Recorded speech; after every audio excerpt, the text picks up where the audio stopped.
Thiruvananthapuram വഞ്ചിയൂരിലെ air gun ആക്രമണത്തിന് കാരണം വെടിയേറ്റ ഷിനിയോടോ അല്ലെങ്കിൽ കുടുംബത്തോടോ ഉള്ള വ്യക്തിവൈരാഗ്യമായിരിക്കാം എന്നാണ് ഇപ്പോഴത്തെ നിഗമനം. ഷിനിയുടെ മൊഴിയെടുത്തെങ്കിലും പ്രതിയിലേക്കുള്ളൊരു നിർണായക സൂചനകളൊന്നും ലഭിച്ചില്ല എന്ന് പോലീസ് പറയുന്നു. ഹരികൃഷ്ണൻ ചേരും വിശദാംശങ്ങൾ നൽകാൻ. പറയൂ ഹരികൃഷ്ണൻ.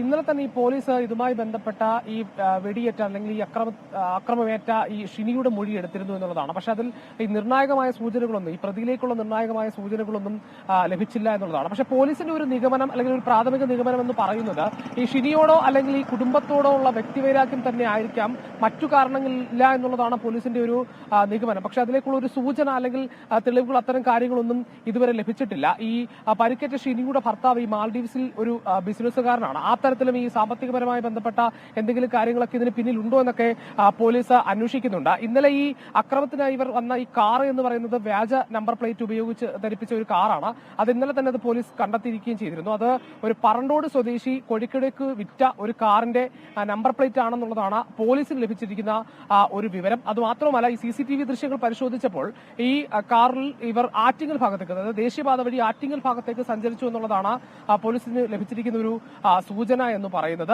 അതിനുശേഷം എവിടേക്കാണ് പോയെന്നുള്ള ഒരു കാര്യത്തിലായിരിക്കും ഇന്നത്തെ ഒരു പ്രധാനപ്പെട്ട അന്വേഷണം എന്ന് പറയുന്നത്. അത് മാത്രമല്ല, പോലീസ് വിവിധ സംഘങ്ങളായി തിരിഞ്ഞ് ഒരു അന്വേഷണം നടത്തുന്നുണ്ട് എന്നുള്ളതാണ്. അത് മാത്രവുമല്ല, ഏറ്റവും പ്രധാനപ്പെട്ട ഒരു കാര്യം എന്ന് പറയുന്നത് ഈ കഴിഞ്ഞ ദിവസം ഇവർ എത്തുന്നതിന് മുമ്പ് തന്നെ വഞ്ചിയൂര് ഈ ഷിനിയുടെ വീടിന്റെ പരിസരത്ത് നേരത്തെയും ഇവർ എത്തിയിരുന്നോ എന്നുള്ള ഒരു സംശയങ്ങളൊക്കെ ഉണ്ട്. അത് കാരണം ചില ആളുകളൊക്കെ ഈ തരത്തിൽ പോലീസിന് ചില സൂചനകളൊക്കെ നൽകിയിട്ടുണ്ട്. അതായത് ഇത്തരത്തിലൊരു കാറും ഈ സ്ത്രീയും ഒക്കെ നേരത്തെയും ഇവിടെ കണ്ടിട്ടുണ്ടോ എന്നുള്ള ചില സംശയങ്ങളൊക്കെ പോലീസിനോട് ചിലർ പങ്കുവെക്കുകയും ചെയ്തു. ഏതായാലും സംഭവത്തിൽ ഉടൻ തന്നെ ഈ അറസ്റ്റ് ഉണ്ടാകും, പ്രതിയിലേക്ക് എത്താൻ കഴിയുമെന്നുള്ളതാണ് വഞ്ചിയൂർ പോലീസ് നമ്മളെ അറിയിക്കുന്നത്. SK